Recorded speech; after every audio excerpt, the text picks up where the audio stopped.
Hello friends, today we are discuss about new chapter संविधान सभा and संविधान सभा का निर्माण।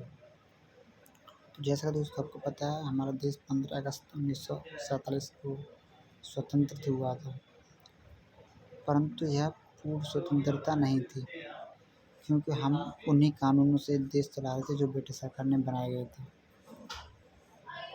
जब तक हमारा संविधान नहीं बन जाता तब तक ब्रिटिश सरकार ने ये बोला था, 1935 में जो कानून आया था उसके हिसाब से दोनों देश अपने अपने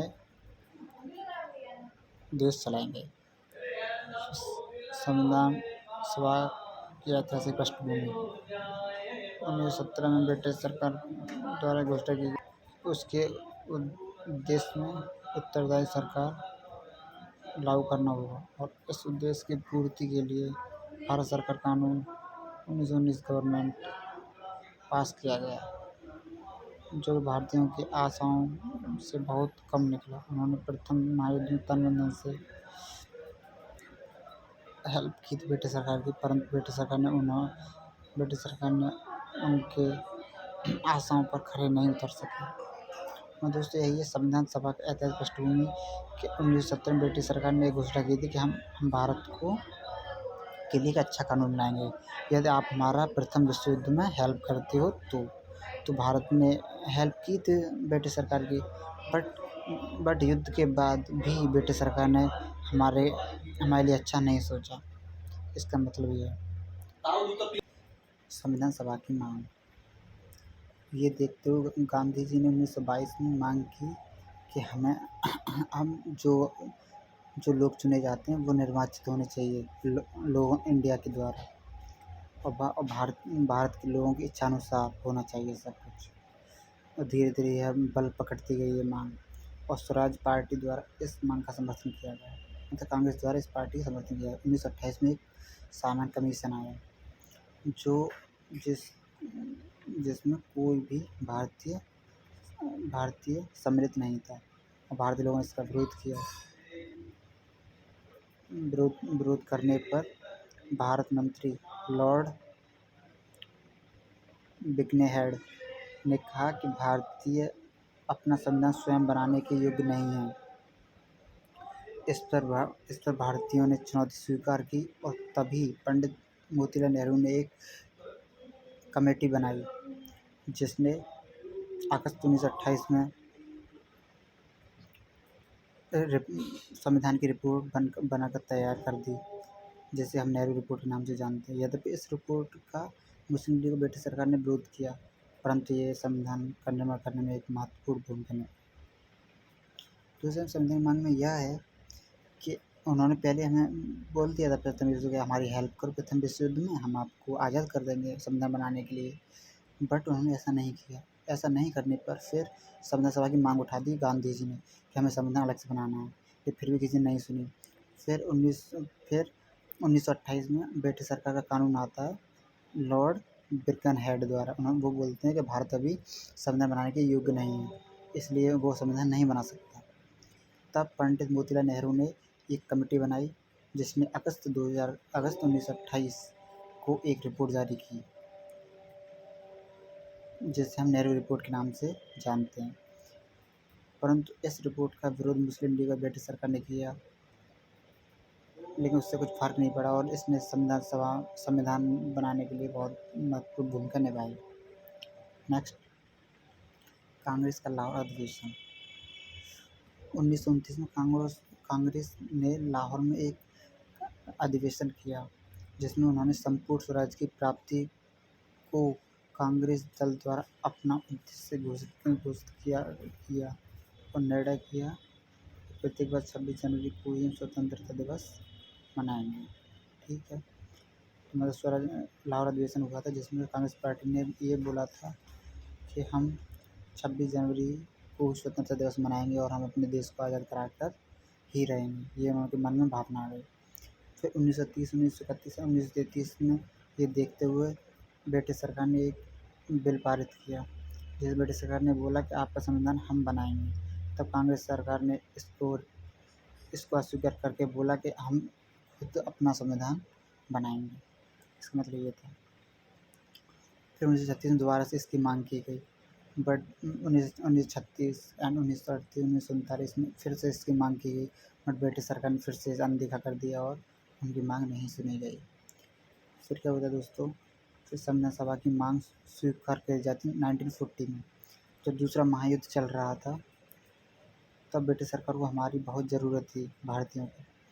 तब उसने बोला कि हम आपको एक डोमिन स्वराज्य बना देंगे, हम आपको, आप हमारी इस युद्ध में हेल्प करो।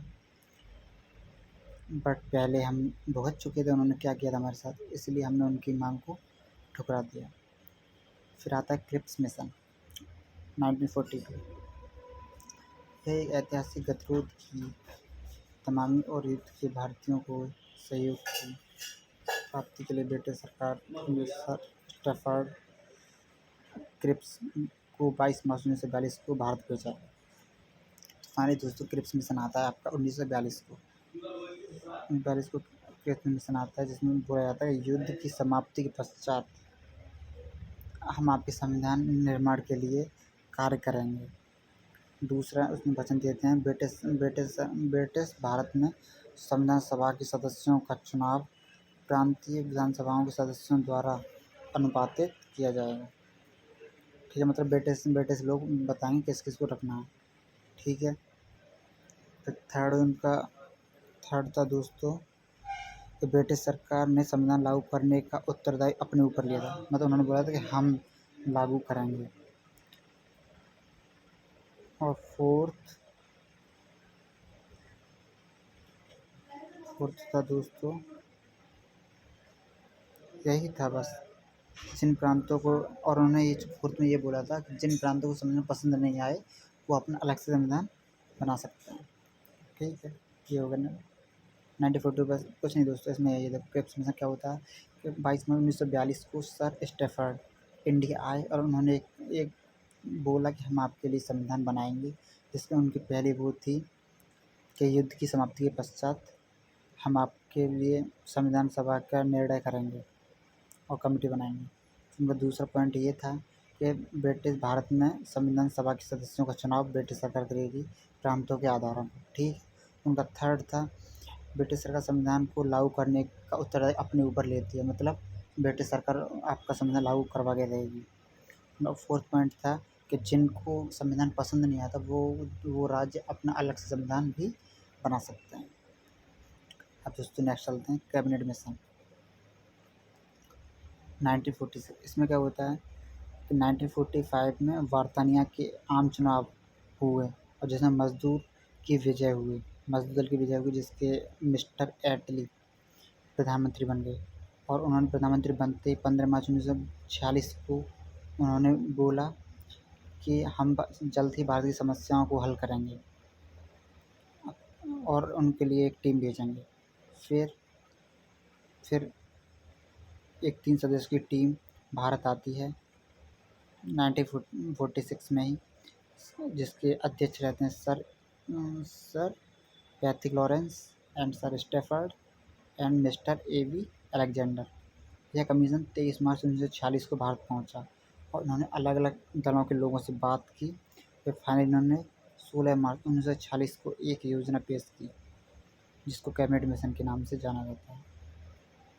अब इनका पहला पॉइंट था कि संविधान सभा के कुल 389 सदस्य होंगे, जिनमें 292 ब्रिटिश होंगे और 93 सदस्य देसी रियासत के होंगे, इंडियन होंगे, एंड 4 सदस्य होंगे आपके चीफ कमिश्नर।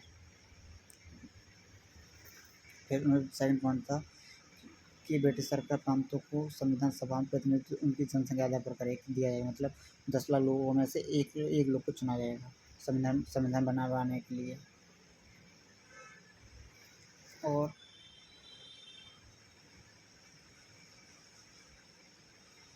जो प्रांत में रहते हैं लोग उनके हिसाब से सीट को बांट दिया जाएगा, मतलब लोग कितने लोग के हिसाब से सीट नॉमिनल इतने 50 हैं, 50 के हिसाब से सीट उनको एक मिल जाएगी, ऐसे किया गया था। फिर संविधान सभा के चुनाव हुए। सभी चुनाव को उन्होंने 3 सीटों में बांट दिए, आम सीटें, मुस्लिम सीटें एंड सिख सीटें। आम सीटों में 210 सीटें रखी गई थी, जिनका चुनाव मुसलमानों और सिख मतदाताओं को छोड़कर बाकी सब आम सीटें में चुनाव देंगे। और सिख सीटें, इस स्टेट में ओनली सिख ही वोट देंगे, और मुस्लिम सीटों में ओनली मुस्लिम ही सीट देंगे, वोट देंगे।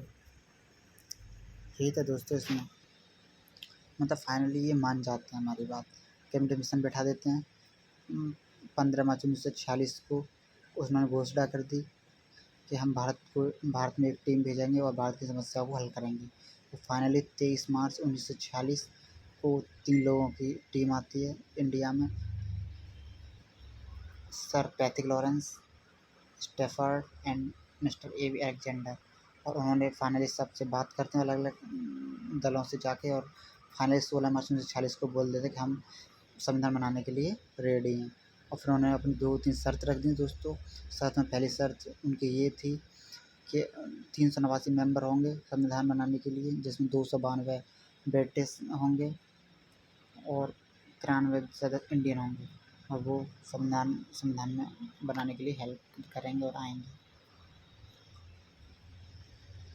और उन्होंने फिर 3 वो बना दी, संविधान में 3 सीटें बना दी, जिसमें अन्य सीटें, आम सीटें, सिख सीटें, मुस्लिम सीटें। आम सीटें 210 सीटें थी, जिसमें ओनली आम लोग ही चुनाव करेंगे, मुसलमान और सिख को छोड़ के। और सिख सीटें में ओनली सिख ही वोट देंगे, और मुस्लिम सीटों में ओनली मुस्लिम ही वोट देंगे। तो ये था दोस्तों कैबिनेट मिशन।